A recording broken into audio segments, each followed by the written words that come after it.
And if I still can't figure it out, then people that aren't here that are going to go on our mission with us may end up getting it 3 lessons at a time on DVD.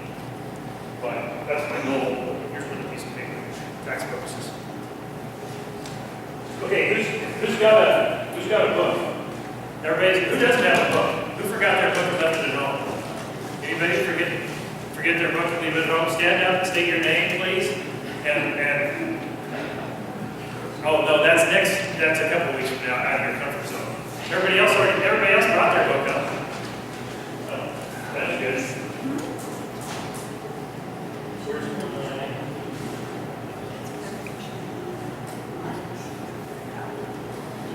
Okay, lesson 2. Sorry, I heard you. Like I said about this one, well, I was going to bring a whiteboard.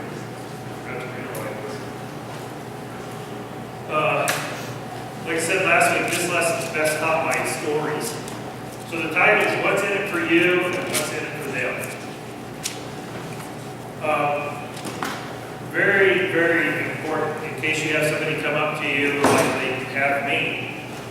I had a fellow came up to me and say, well, I would support your group doing that. I really support your group, but I can't get money for that because it'd be better off just to send the money down.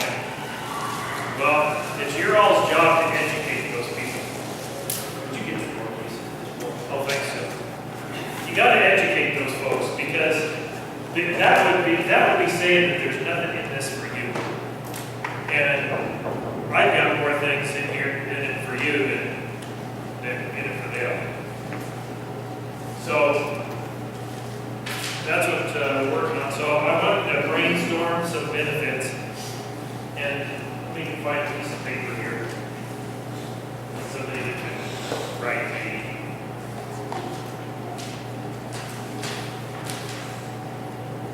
And spell too. Okay, we're going to brainstorm some benefits about what's in this for you, what's in this for them. So tell us, you might say the benefits for you, or the benefits for that group, or the benefits for our group as a whole. So tell me what the benefits, who's the benefit, tell me what the benefit is. We're going to brainstorm. Who's gone before?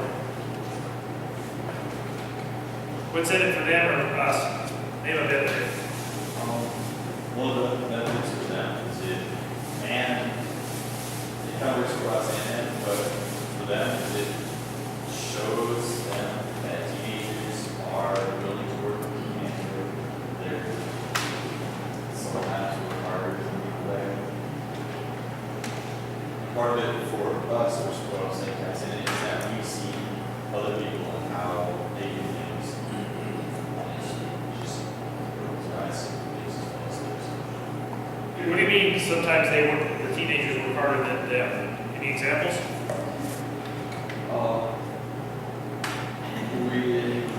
Go ahead, name names.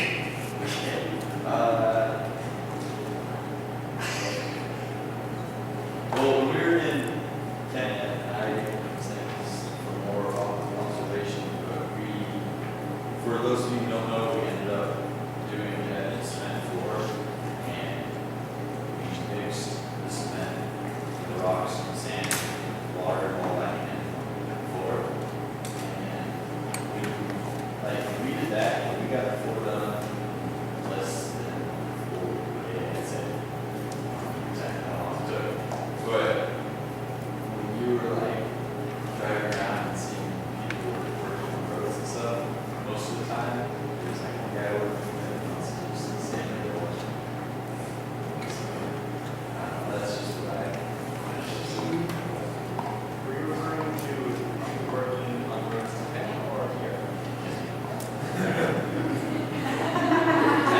I know what you're saying. I know what you're saying about here too, but it was. When you weren't looking, we actually sent them after and bought more supplies because they didn't have enough there.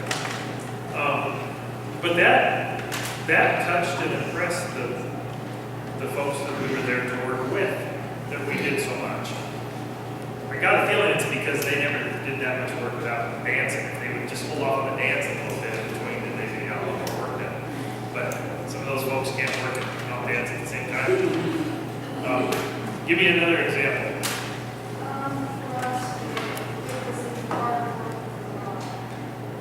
A benefit for us, it gives us a new heart, it revives our heart. It's going to give you some energy when you get back, which is going to cause you, and I think it's a lesson in here, we're going to have to figure out how to capture some of that energy. You're going to come back a different person. Another benefit. Yes? We, both individually and as a team, we learn more about serving. And we'll learn more, yes, more about serving, learn more about each other, and that the capacity to serve, and sometimes learning that we do something we do, that we did, or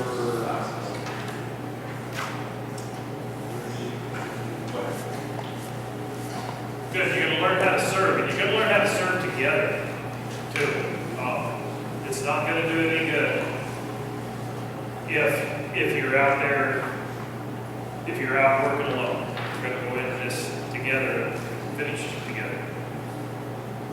Any other folks, what do you think? What do you think? Ethan, come up with any, how can we possibly benefit from this?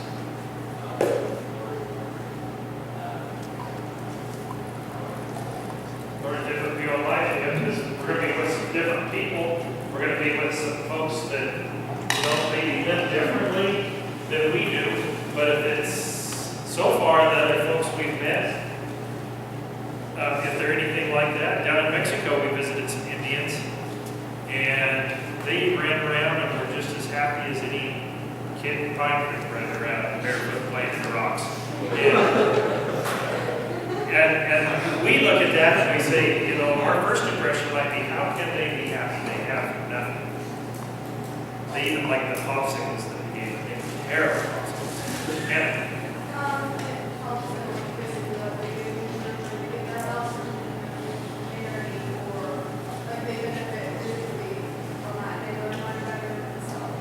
physically meets some of their needs. Maybe.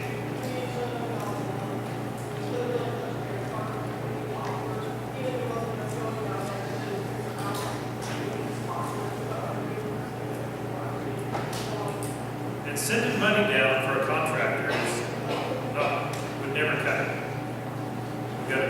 It's to show them, and not only the immediate folks that we're helping, but those in the surrounding area that are looking over the fence. You got one there, did you steal it? A lot of those things that we just grow closer to God and by serving Him and the benefits that we just preserve Him with all of these. Okay. Serving God. How about from the back row back there? You want in the back row? You back row. Benefits.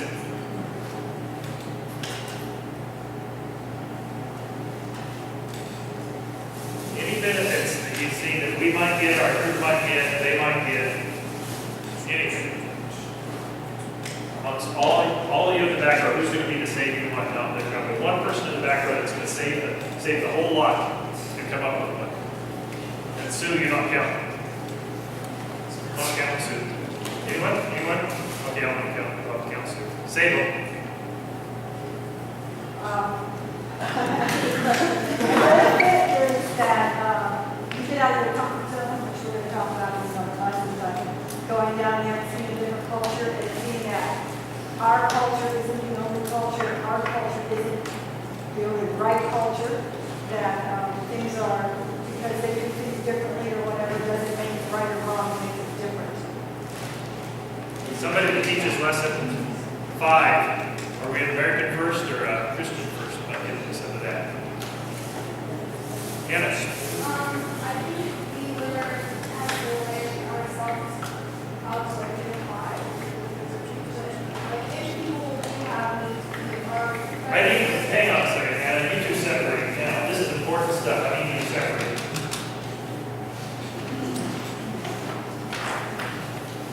I wouldn't even be in here talking about this lesson if it wasn't important. Go ahead, Hannah, sorry. we learn like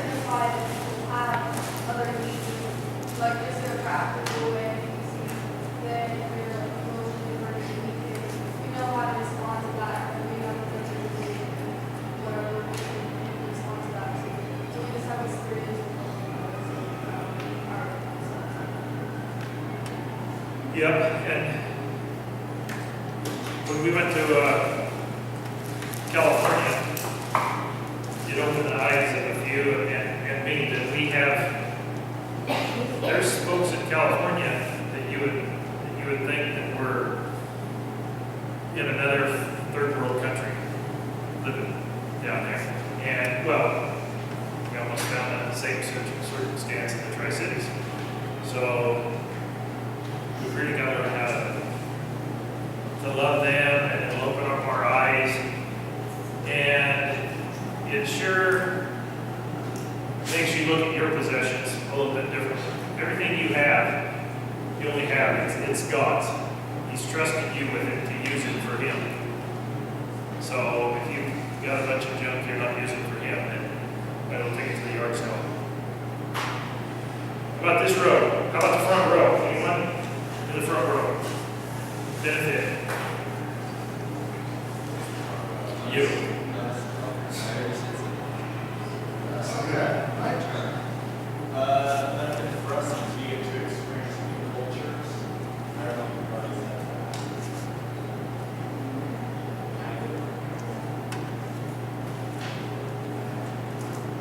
They get to experience new cultures.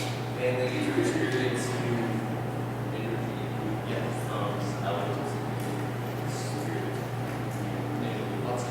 What did it do for him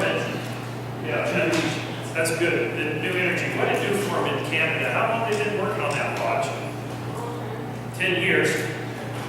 And I got the feeling that when we showed up and worked for 10 days, I mean, that was a tremendous boost for him. A tremendous shot in the arm. I mean, they didn't imagine we would get that much done. I mean, and of course, a couple people didn't make us work on Sunday, Sunday afternoon, but we got a lot. We got a lot done. It was a tremendous boost for them. So you don't know how long that keeps them going and what that does for them. Anyone else benefit? Last one. Last chance you've been holding back. You hold back any longer, you're not going to get to talk. Matthew. Which I think is kind of touched on a little bit. It helps us as a team work together inside ourselves. We talked about serving as a team, but you have to be a team first, and so it helps us work along together. It also helps us with the future, because you're always going to be working with your people sometime. And so you gotta learn to work with those around you.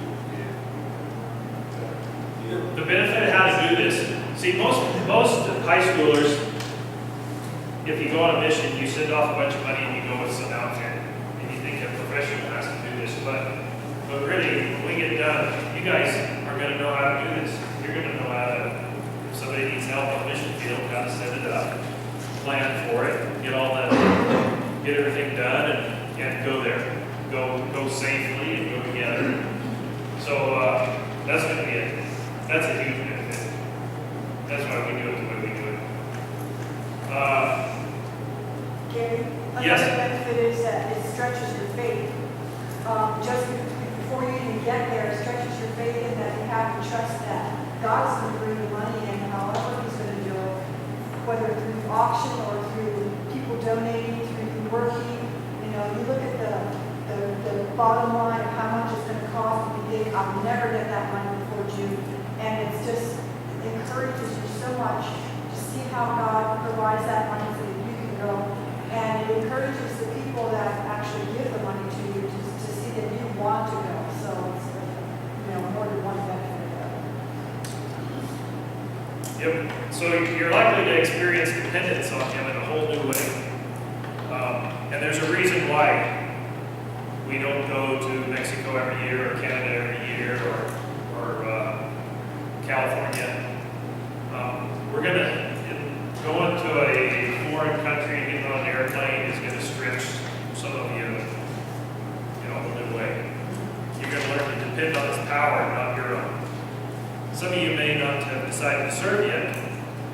For some, it may be because this is too big, too far out of your comfort zone. I would say you may be depending on yourself to get you through. So, if you go, you're going to have to trust in God to get you through. So, some of you write this down. This would be your prayer. Pray for those benefits that you get the most excited about. Some of them that we've mentioned, and I'm going to run a copy of Hannah's notes there, but some of them are in here. So as you read through these benefits in this book here, pray for the benefits that get you the most excited, and pray that they become a reality for you or for that group. So we're going to break up into a small group. If you haven't read Ephesians 3:14 through 21, you're going to need to read that and write down what God's power can do. Very important what God's power is the only thing that will get us through this. Okay, write out your prayer to depend on God's power, and you're going to need to recite Romans 10:15. And when we have about 2 minutes left, I'll give you an outline for lesson 3. So let's break up. Break up with another leader. Sit right here. I will. No. I'll figure it out. I'm not gonna I'm sure you've heard my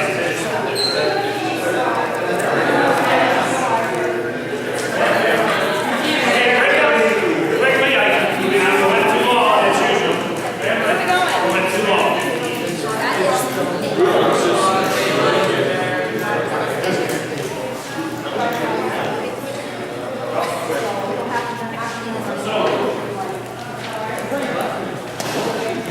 What did God's power do? You're reading about the hate of faith. Part of it.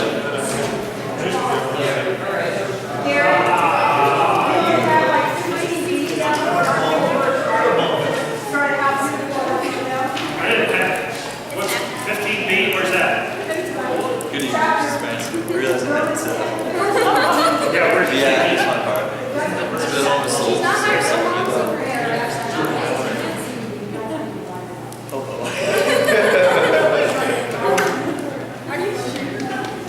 I know that. That's what I asked. Where did I read it? You just take the looks of the people you're around.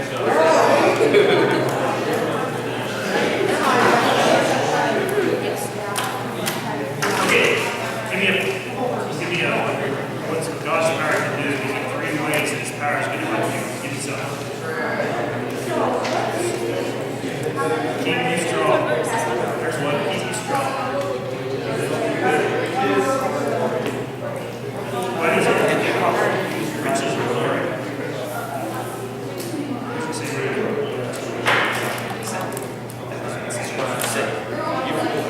Everything's His power to help you.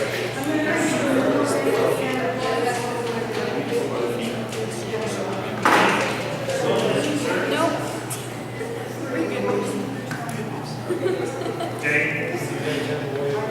What else? What's the Bible say? Unlimited resources. Ephesians 3:14. Yep, the first one's listed in there is unlimited resources. God's got unlimited resources.